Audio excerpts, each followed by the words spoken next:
직분자도 사명자도 코로나 때문에 내가 하나님께 어떤 직분을 받았지, 내 사명이 무언지를 생각하기보다는 코로나 시대를 어떻게 지나면 될까, 여기에 빠져 있는 것 같습니다.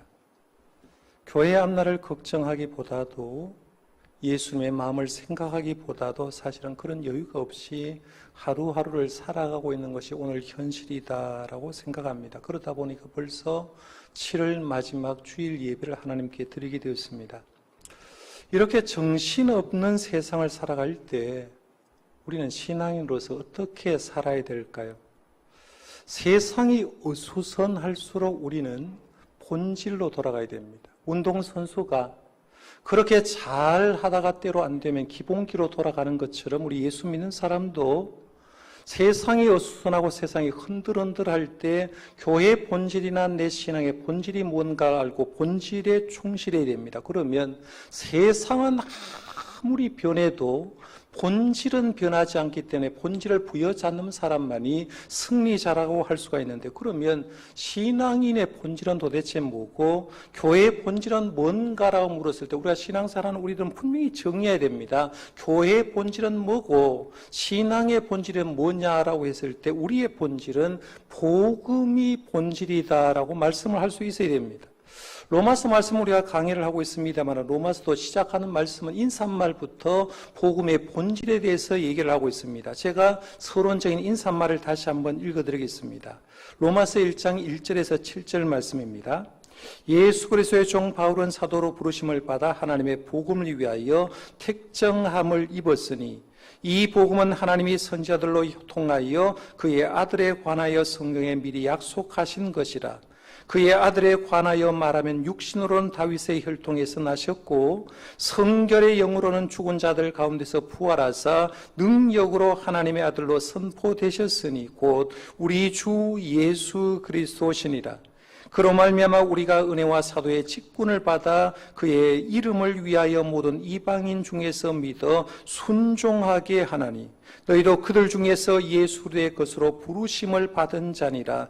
로마에서 하나님의 사랑하심을 받고 성도로 부르심을 받은 모든 자에게 하나님 우리 아버지와 주 예수 그리스도로부터 은혜와 평강이 있기를 원하노라. 아멘.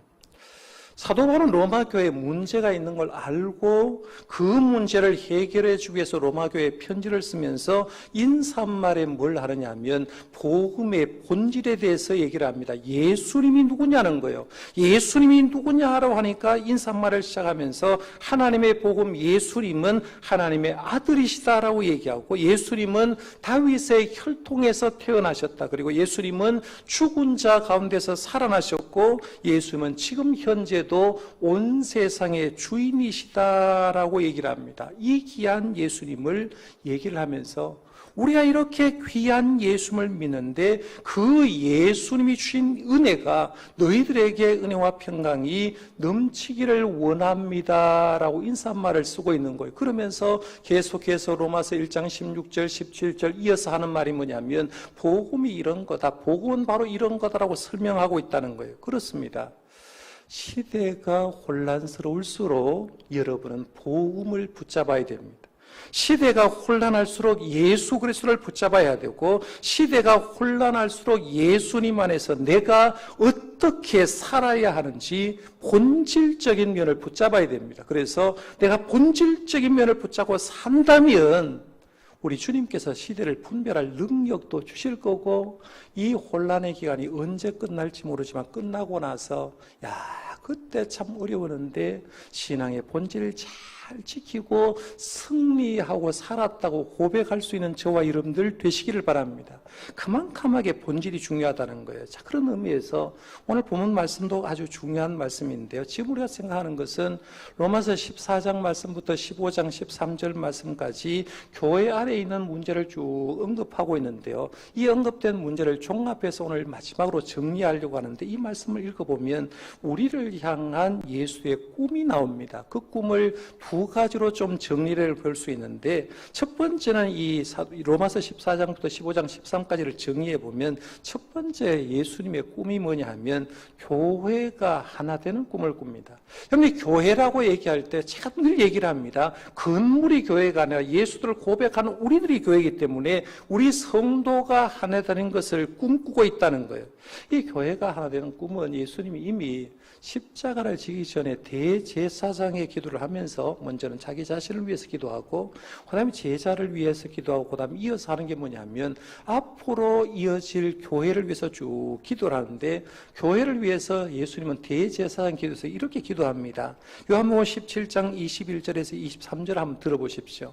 아버지여, 아버지께서 내 안에, 내가 아버지 안에 있는 것 같이 그들도 다 하나가 되어 우리 안에 있게 하사 세상으로 아버지께서 나를 보내신 것을 믿게 하옵소서. 내게 주신 영광을 내가 그들에게 주었사오니 이는 우리가 하나 된 것 같이 그들도 하나가 되게 하려 함이니이다.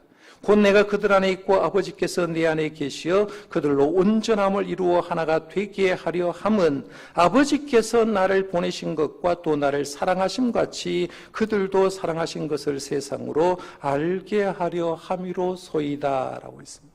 마치 임종을 앞둔 아버지가 자식들 쭉 불러 모아놓고 야들아, 내가 없더라도 너희들 형제지간에는 우위에 있게 살아야 된다, 하나 되어서 살아야 된다라고 얘기하는 것처럼 예수님은 십자가를 앞두고 앞으로 만들어질 교회를 생각하면서 미래의 교회 성도들이 하나 되지 못할 가능성이 많으니까 미래의 교회 성도들이 하나가 되게 해달라고 예수님께서 기도하고 있다는 거. 이렇게 예수님은 교회가 하나 되기를 원하고 있는데 하나 되기를 원하지 않는 것도 있다는 거예요. 누가 하나 되기를 원하지 않느냐 하면 사탄은 교회가 하나 되기를 원치 않습니다. 어떻게든지 사탄은 교회를 분란을 시키려합니다. 교회를 나누려고 하는 거예요. 교회를 분란시키는데요, 성도들이 사탄의 도구가 되어서 어떻게든지 교회가 분열되는 그런 것을 하는데, 교회가 분열되는 경험을 한 성도님이 굉장히 많을 겁니다. 우리 교회 같은 경우도 교회가 분열되어서 하나의 교회가 두로 분열된 거 있고, 아마 여러분들도 신앙생활하면서 교회가 분열돼서 힘들어서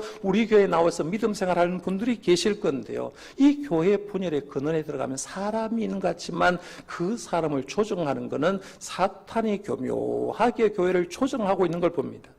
선한 목자교회 유기성 목사님 아마 아시는 분들이 많을 겁니다. 감리교고 우리 교회 교단은 좀 다른데 주님과 함께 24시간 동행하는 일기로 이제 많이 알려져서 우리 성도님들도 아는데요, 이 유기성 목사님은 태어나 보니까 자기 아버지도 목사님이었습니다. 큰 교회 목사님도 아니고 작은 교회 목회를 하는데요, 어려서부터 아버지를 쭉 보는데 아버지 목회가 너무 힘들어. 장로님들이 아버지를 괴롭히고 성도가 괴롭히는데요, 그 괴롭힘을 아버지가 당하는 모습을 자기가 어릴 때 보면서 이 유기성 목사님이 결단하기를 뭐냐면, 나는 죽은 한이 있어도 목회는 안 한다. 우리 아버지가 저렇게 힘들고 걸어가는 그 목회 나는 못한다라고 결심하고 살았는데, 하나님의 뜻은 그게 아니었어요. 하나님은 어렵게 산 유기성 목사님을 어릴 때부터 보면서 너의 아버지가 저렇게 힘들게 목회를 해도 너도 목회자로 삼는다 해서 결국에는 하나님의 손에 붙들려서 하나님께 쓰임받는 종이 되었습니다. 유기성 목사님은 지금은 한국이 인정하는 목사님이고요, 영성일기로 유명하기 때문에 여러분들 잘 알고 행복한 목사님 같지만, 선한 목자교회를 부임하기 전 교회에 있었던 일을 들어보면 그게 아니에요.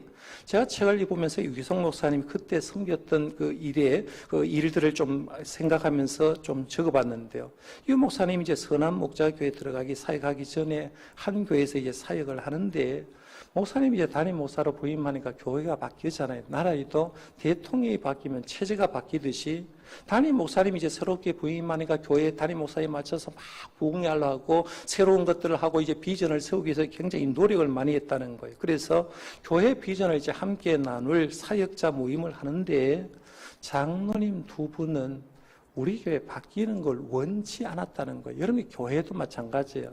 교회는 그냥 우리끼리 잘하면 된다는 사람이 꼭 있습니다. 그 교회도 장로님 두 분은 목사님이 새롭게 부임해도 뭘 바뀌는 거, 변화시키는 걸 굉장히 못마땅하게 생각했다는 거예요. 그래서 비전위원회가 모여서 여러 장로님과 비전위원들이 모였는데 그 두 분 장로님이 하는 말이 뭐냐면 목사님이 부임해서 하는 사역들, 그동안에 불평한 것들을 하나 둘씩 불평하기 시작합니다. 목사님 오셔서 이거 했다고 하는데 이거 잘못했습니다. 이거 잘못했습니다 하면서 불평과 원망을 이 두 분 장로님이 계속해서 쏟아놓으니까 반대편의 장로님, 목사님 편에서 좀 부흥시켜 보려고 하고 교회를 변화시키려고 하는 그 장로님 편에서 있는 사람이 보니까 답답하거든요.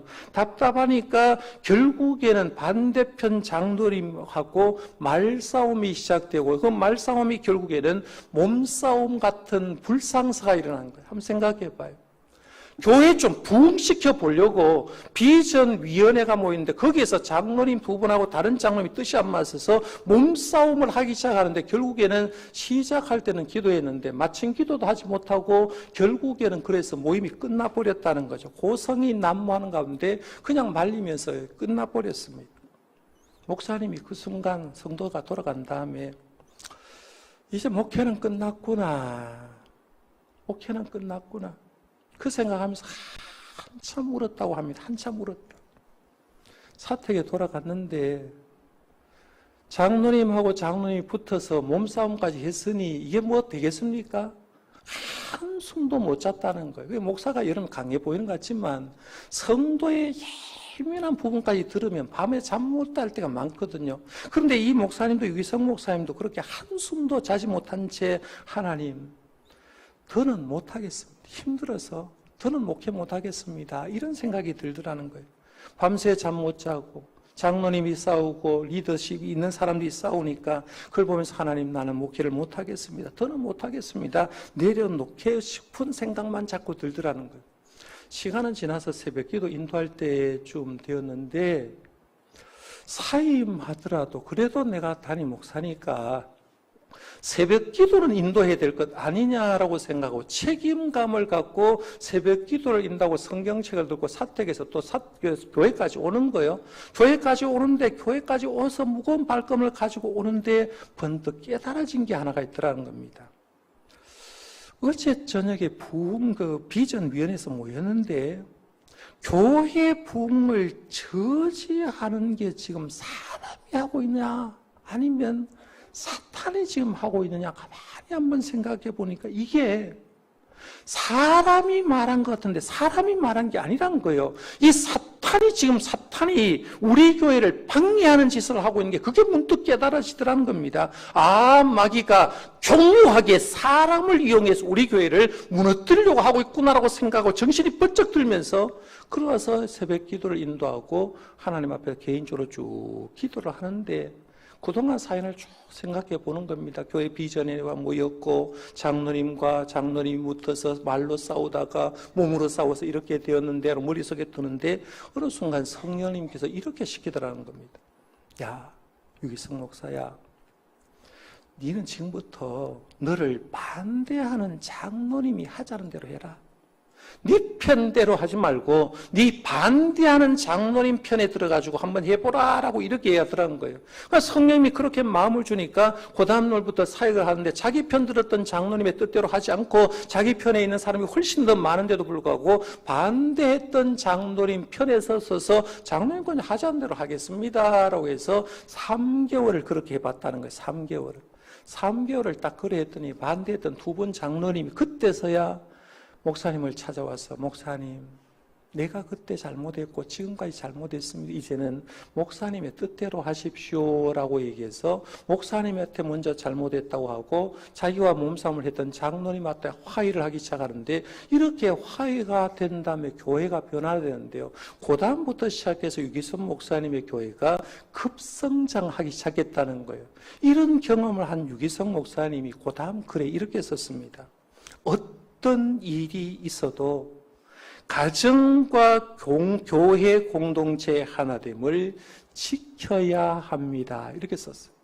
어떤 일이 있어도 이 가정을 파괴하려고 하는 건 사탄이 하는 짓이고 교회 공동체를 파괴하려고 하는 하나님의 그 사탄의 짓이기 때문에 어떤 일이 있어도 가정과 교회 공동체를 하나됨을 지켜야 합니다라고 말하면서 교회 공동체는 어떤 사람이 모여서 싸워도 결국에는 하나됨을 지켜야 된다는 거예요. 교회 하나됨은 이만큼 중요합니다. 그런데 이 교회 하나됨은 이미 이스라엘 백성이 출애굽하고 시내산에서 하나님께 법궤를 이제 십계명 두 돌판을 받아서 법궤를 만들었는데요. 법궤에도 하나님께서 뭘 원하시는가를 보여줍니다. 여러분들 증거궤 한번 보겠습니다. 법궤예요. 언약궤라고도 하고 법궤도 하기도 하고 이런 거예요. 증거궤를 잘 보면 위에는 덮는 뚜껑이 있습니다. 뚜껑, 밑에는 본체가 있고 법궤 안에는 우리가 알듯이 십계명 두 돌판 만나 들어가 있고요. 아론의 쌍난 지팡이가 들어가 있는데 법궤는 성경의 그림에서 이렇게 하고 있지만 지금도 원형이 없기 때문에 사람마다 법궤를 그릴 때 좀 다르게 그립니다. 천사도 또 크게 기르기도 하고 다르게 기도하는데요. 오늘 말씀해 보면 이제 증거궤 위에 있는 보면 두 천사가 이렇게 손을 들고 있는 장면이 나오고 그렇죠? 잘 보십시오. 천사가 이렇게 손을 들고 있는데 천사가 이제 손을 들고 있는 그 천사를 케루빔 천사라고 얘기합니다. 천사가 그런데 이렇게 무릎을 꿇고 손 들고 있는 이유가 뭐냐면 하나님이 명령 내리시면 언제나 달려갈 준비를 하고 있다. 날아가서 일할 준비를 하기 위해서 천사가 이렇게 날개를 벌이고 있습니다. 이 케루빔 사이에서 우리가 성경 말씀에 법궤 위에 하나님께서 임재하신다고 이스라엘 백성은 믿었고 우리도 그렇게 알고 있습니다. 이 케루빔 사이를 속죄판이라고 얘기합니다. 위에 있는 판을 속죄판이라고 하는데 이 속죄판은 히브리어로 카포레트라는 단어를 썼어요. 카포레트라는 단어는 뭐냐면 덮는 걸 얘기합니다. 덮는데 그냥 덮는 게 아니라 죄를 덮는 거 하는 거죠. 피를 통해서 제사의 제물을 가지고 피를 하면 사람의 죄를 피로 대속해서 덮어준다는 거예요. 오늘 우리들은 원래 죄인인데 예수님의 피로 죄를 덮어줬기 때문에 우리가 의롭게 인정된 자지 않습니까? 그렇듯이 구약 시대에는 그 제물의 피로 인해서 우리가 덮임을 받았기 때문에 이걸 가지고 카포레트 속죄판이라고 얘기하고요. 또 이 속죄판을 일명 하나님께서 은혜를 베푸는 자리라고 해서 시은좌라고 얘기합니다. 시은좌. 하나님께서 은혜를 내려주시고 은혜를 베푸는 자라서 시은자라고 얘기하는데요.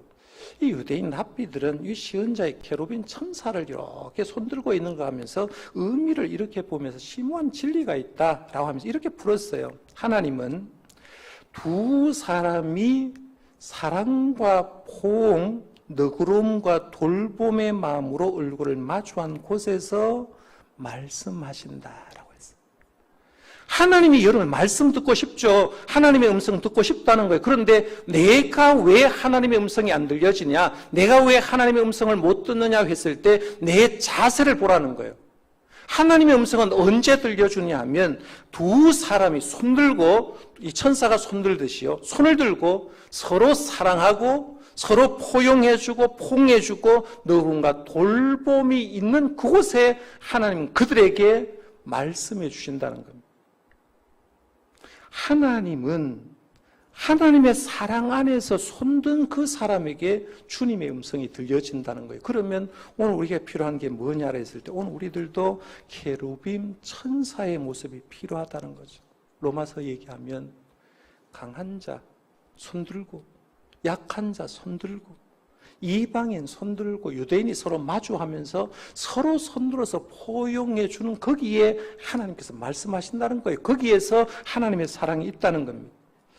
오늘 본문 말씀도 7절 말씀이 바로 그 얘기를 합니다. 7절에 보면 그러므로 그리스도께서 우리를 받아 하나님께 영광을 돌리심과 같이 너희도 서로 받으라라고 해서 이 말을 쉽게 표현하면 우리가 믿고 있는 예수님이 두 팔 벌려 우리를 환영해 주지 않았느냐, 예수님이 두 팔 벌려 우리를 맞아주는 것처럼 우리 성도들도 나와 다른 성도를 두 팔 벌려서 좀 맞이해 주라는 거예요. 이게 그래서 거기에서 주님께서 임재한다는 거예요. 이제 우리가 해야 될 것도 이런 겁니다. 나와 다른 성도에게 우리는 제일 잘하는 게 뭐냐 하면 욕하기는 쉽어요. 사랑의 팔을 내미기 어려워요. 그러다 보니까 회의하다가도 신앙생활하면서 전부 다 상대방에서 저주의 화살은 보내지는데 사랑의 팔을 잘 못 내밀어. 그런데 하나님 어디 계시냐면 사랑의 팔로 안아줄 때 거기에 하나님이 임재해 주면 그 사랑을 나도 느끼고 상대방도 느낀다는 거예요. 저는 우리 정동교회 모든 성도님들이 서로의 사랑의 팔을 내밀어서 하나님의 임재를 경험할 수 있기를 바랍니다. 이런 걸 느껴야 된다는 거예요. 그 다음에 예수님이 우리를 향한 꿈은 두 번째는 열방이 하나 되는 꿈을 꿨어요. 오늘 말씀에 보면 제가 7절 말씀 이미 설명해 드렸고 8절 말씀부터 9절 말씀까지는 예수님이 십자가에 돌아간 목적을 잠깐 얘기를 합니다. 목적을 얘기를 해주는데요. 예수님이 오늘 말씀에 보면 8절과 9절에 이런 말하죠. 내가 말하노니 그리스도께서 하나님의 진실함을 위하여 할례의 추종자가 되셨으니 이런 조상들에게 주신 약속을 견고하게 하시고 했는데 여기 보면 할례의 추종자라고 하니까 막 이상하게 생각하지 말고요. 예수님은 먼저 유대인을 구원하기 위해서 유대인으로 태어났고 난지 8일 만에 할례를 받았다 이 말이에요. 유대인으로 태어나서 할례를 받고 예수님이 약속한 대로 십자가 사역을 하면서 유대인 구원을 위해서 십자가의 길을 열어놓았다라고 얘기를 합니다. 그러면 유대인 구원에서 십자가를 열어놨는데도 불구하고 유대인이 안 믿으니까 그 복음의 은혜가 누구한테 흘러지느냐 하면 오늘 말씀에 보면 이방인들에게 흘려갔는데 하나님의 긍휼하심 때문에 이방인이 믿게 되었다는 거죠. 그래서 9절 말씀에 하는 말이 그거잖아요. 이방인들도 그 긍휼하심으로 말미암아 하나님께 영광을 돌리게 하려 함이니라 했어요. 그러니까 예수님이 약속한 대로 유대인 구원과 이방인 구원을 다 열어주었다라고 얘기합니다. 그런 다음에 9절 말씀 하반절부터 12절 말씀까지는 유대인과 이방인 구원에 대해서 쭉 얘기를 한 다음에 사도 바울은 성경을 봐라. 여기에 이 말씀이 기록되어 있다. 증거가 되어 있다라고 얘기를 하는 거예요. 그런데 사도 바울은 설교를 할 때도 강의를 할 때도 항상 편지를 쓸 때도 자기가 어떤 얘기를 하면 그 논중의 결말은 성경을 얘기합니다. 성경에 여기에 대해서 이렇게 기록되어 있다 하면서 성경을 증명하는데 오늘 말씀에 봐도 이제 9절 하반절부터 12절을 보면 사도 바울이 성경을 인용하는데요. 시편에서 두 곳을 인용합니다. 신명기에서 한 곳을 인용하고 이사야에서 한 곳을 인용하는데 왜 한 곳 말씀만 인용하면 되지 왜 시가서에서 또 모세 오경에서 예언서에서 인용하냐라고 하면 성경 전반 사상이 이렇다는 걸 보여주고 싶어서 그런 거예요. 그러면서 성경 전반에서 하나님의 꿈은 유대인과 이방인이 함께 구원받는 거다라고 얘기하면서 그렇게 얘기하는데 오늘 말씀도 그냥 보면 모든 열방들아 이것만 나오는데요. 잘 읽어보면 구원에 보면 넓어집니다. 한번 보십시오. 9절에 보면 그러므로 내가 열방 중에서 주께 감사하고 주의 이름을 찬송하리로다 해서 열방 중에서라고 했어요. 10절에 보면 열방들아, 이 열방이란 것은 모든 나라 얘기예요. 모든 나라, 여러 나라를 얘기하고 열방은 쉽게 말하면 성경적으로 얘기하면 이방인 전체를 얘기하는데요. 우리가 보통 열방교회, 인도네시아 열방교회 송강호 선교사님 섬기는 교회가 인도네시아 열방교회인데 이 열방은 모든 나라, 여러 나라 그리고 성경의 기준으로 말하면 이방인 전체를 얘기하는데 열방들아 주의 백성들과 함께 즐거워하라. 여기 보면 이방 나라와 유대 나라 사람이 함께 즐거워하라는 거예요. 11절에 보면 모든 열방들아 주를 찬양하며 모든 백성들아 그를 찬송하라라고 하면서 열방들도 백성들도 유대인도 이방인도 함께 찬송하라는 거예요. 그 다음에 12절에 보면 이새 뿌리 곧 열방을 다스리기 위해서 일어나시는 이가 있으니 그 누구예요? 예수 그리스도를 얘기하죠.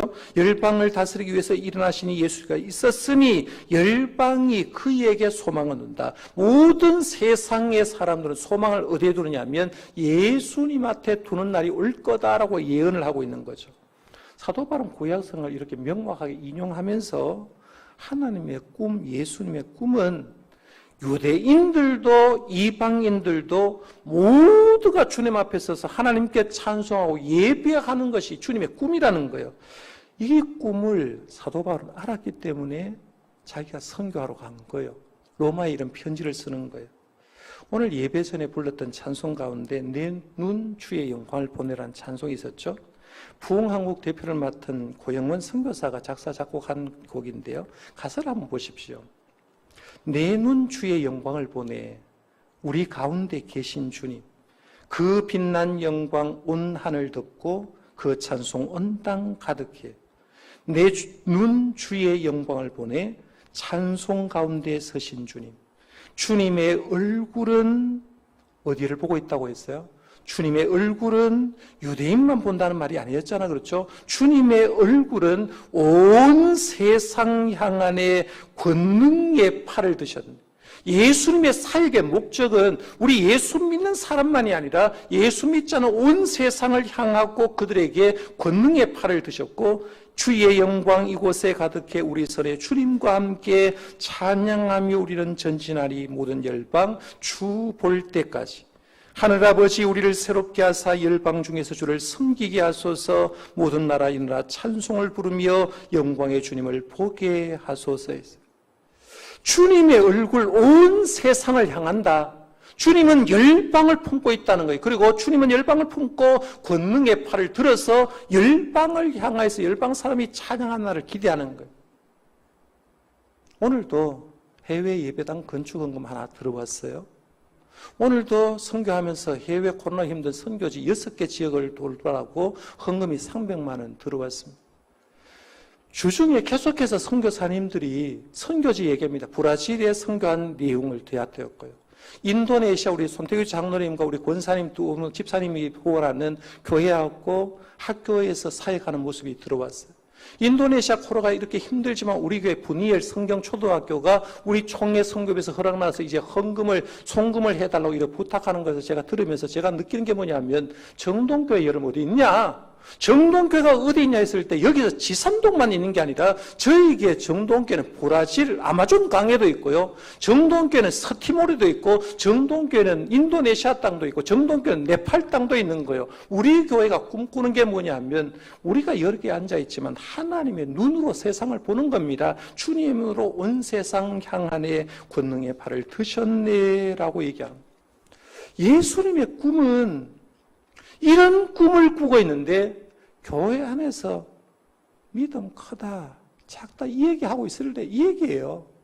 너희들 신앙생활하면서 지금 교회 안에서 믿음이 어떠니, 믿음이 크니 작니, 여기에 눈을 뜨고 있을래? 아니면 주님의 그 큰 꿈에 동참하는 사람들래?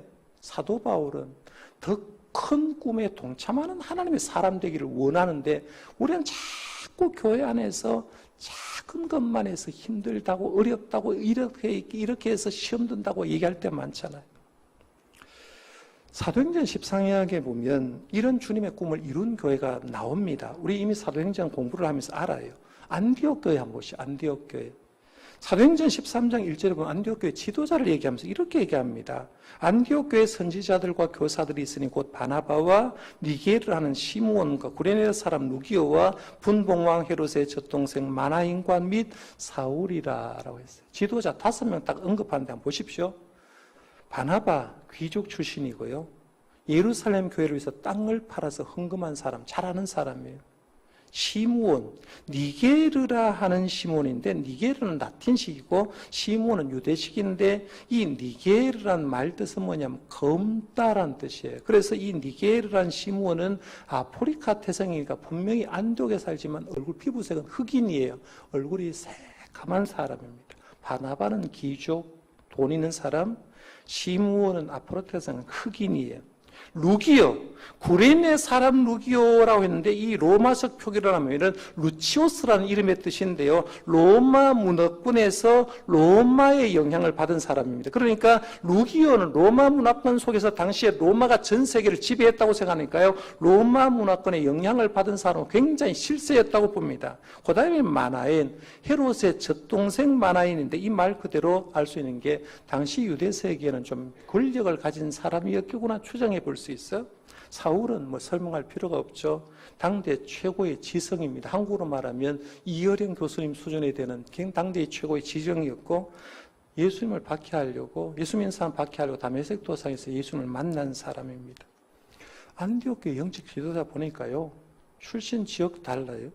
배경도 다르고 학력도 다르고 피부색도 다르고 경제력도 다르고 권력 힘도 다른데 요들이 똘똘 뭉쳐버려요. 하나가 되었다는 거예요. 예수님 안에서 하나가 되니까 이들을 통해서 지도자 두 사람 사도 바울과 바나바를 선정해서 최초로 선교사를 파송하면서 이 교회를 통해서 열방의 꿈을 이루어가려고 하는 거죠. 교회가 하나 되는 꿈을 이루었고 열방을 향해서 전도하는 꿈을 꾸는 거예요.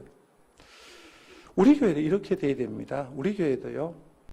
학력, 박사학위를 가진 사람 여러 사람이 있고요. 아마 초등학교 나온 사람도 여러 사람이 있을 거예요. 아무 구애받지 마십시오. 예수 믿는데 아무 조건이 필요 없어요. 재산 수십억 대 있는 사람도 있고 재산이 없는 사람도 있을 수 있어요. 출신 지역이 장로님 가운데는 전라도 분도 계시고 충청도 분도 계시고 경상분도 있고 강원도 분은 없네요. 우리나라에. 서울 분도 계시잖아요. 다 지역으로 있다는 겁니다. 어떤 것이 있든지 중요한 건 우리가 이제 무지개도 빨주, 노초, 파남보 7색 아닙니까? 각기 색깔이 다르지만 무지개 아름다운 그림을 형성하는 것처럼 교회 공동체가 해야 될 게 뭐냐면 교회가 꿈꿔야 될 것, 우리 모두 다르지만 성령 안에서 하나를 만드는 거예요. 성령 안에서 만들어서 그리고 그 만든 그 성령 안에 하나 된 교회가 열방을 향해서 품고 열방에서 찬양하는 날이 오도록 기도하는 교회가 좋은 교회라는 겁니다. 이런 교회를 꿈꿔야 되는 거예요. 사도 바울은 이런 교회를 바라기 위해서 14장부터 쭉 지금까지 있으면서 마지막 13절에 교인들에게 그래도 축복 기도를 해줍니다. 한번 보십시오. 로마서를 이제 앞으로 정리하는 말씀을 쭉 읽겠습니다만은 축복 기도가 몇 번이 나와요. 그래서 학자들마다 여기가 로마서 끝이다, 여기에서 로마서 끝이다 이렇게 얘기하지만 하여간 첫 번째 축복 기도입니다. 13절 말씀은 같이 한번 읽어볼게요. 이 말씀은 암송해도 좋고 묵상해도 좋고 기도할 말씀이에요. 같이 한번 읽어봅니다. 시작. 소망의 하나님이 모든 기쁨과 평강을 믿음 안에서 너에게 충만하게 하사 성령의 능력으로 소망이 넘치게 하시기를 원하노라. 아멘. 사도 바울은 로마 교회가 흔들흔들하는 것 같아요. 강한 자 약한 자. 그런데도 하나님의 뜻을 얘기한 다음에 소망의 하나님이 모든 기쁨과 평강을 믿음 안에서 너에게 충만하게 하사 성령의 능력으로 소망이 넘치게 하시기를 원하노라 라고 해서 축복 기도를 해주면서 이 사건에 대한 것을 마무리하는 걸 봅니다. 말씀을 정리하겠습니다. 오늘 제가 설교를 시작하면서 지금 우리는 힘든 시기를 보내고 있다라고 말씀드렸어요. 여러분만 힘들까요? 저는 안 힘들까요? 제 친구 목사님이 설교를 하는데 저도 코로나 블루 우울증 온 것 같습니다 라고 설교를 솔직하게 하더라고요. 너무 힘들어서 우울증이 옵니다. 제가 알고 있는 포항 연일에 제 사돈의 우리 매형의 동생이 연일교회 담임 목사인데 사역 주일 설교 잘하고 지금 사경을 헤매고 있고 어려운 가운데 있습니다. 들려오는 소리가 힘든 소리들이 많이 들려옵니다. 힘든 시대에 여러분 뭘 붙들래요? 여러분 생각 붙들래요? 주변 사람 말 들을래요?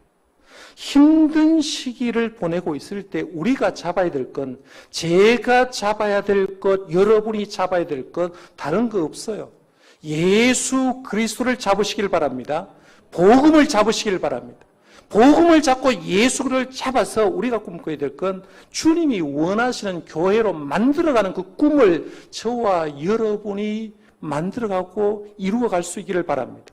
이 꿈에 동참하시는 저와 여러분들, 성도님들 되시기를 바랍니다. 기도하겠습니다.